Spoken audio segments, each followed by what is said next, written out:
ပါရှင်ဗမာပြည်ပြည်ရမယ်ရှင် ဟုတ်ကဲ့ပါကျွန်တော်တို့အေယာဟောင်းလုံးအကြောင်းလေးစုံစမ်းကြလို့ပါ ဟုတ်ကဲ့ပါ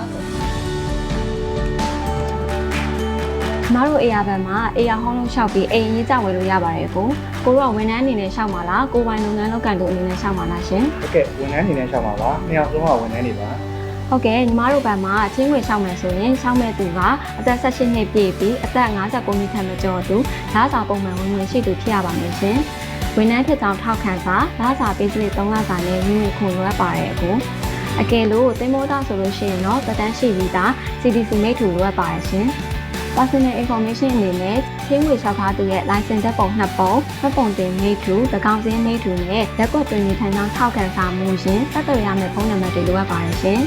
ပြီးတော့ချင်းဝေလျှောက်ဖို့အတွက်မိသားစုဝင်တို့ကအာမခံပေးရတယ်နော် ဟုတ်ကဲ့ပါအမခံပေးတာကအိမ်နောက်ပတ်ရပါလားရှင် ဟုတ်ရပါတယ်မအဓိကကတော့အာမခံပေးနေတဲ့သူကမိသားစုဝင်ဖြစ်ရင်ရပါတယ်အာမခံပေးမဲ့သူရဲ့မှတ်ပုံတင်မိတ်ထူ၊သကောင်စင်းမိတ်ထူလိုအပ်ပါတယ်နော်အကယ်လို့အိမ်နောက်ဘက်ကအာမခံပေးမယ်ဆိုလို့ရှိရင်တော့လက်ထပ်စာချုပ်မိထူကိုပါတင်ပေးရပါမယ်နော်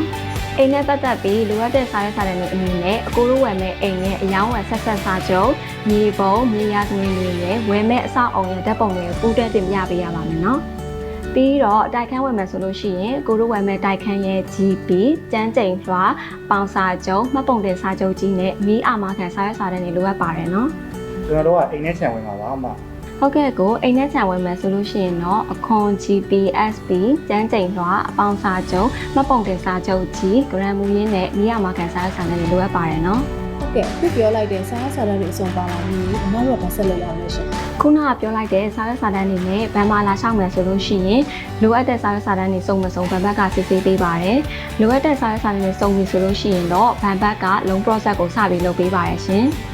အပူပွဲကြားတဲ့အခါအကိုတို့မတို့ရှိဆက်သွယ်ကြောင်းကြားပေးပါတယ်ပြီးတော့လိုအပ်တဲ့ down payment နဲ့မိရမာခံကို AR ဘန်ခွဲမှာလာသွင်းပြီးတော့အကိုတို့ဝယ်မဲ့အိမ်လေးကိုပိုင်ဆိုင်နိုင်ပါပြီရှင် ဟုတ်ကဲ့ပါကျေးဇူးပါဟုတ်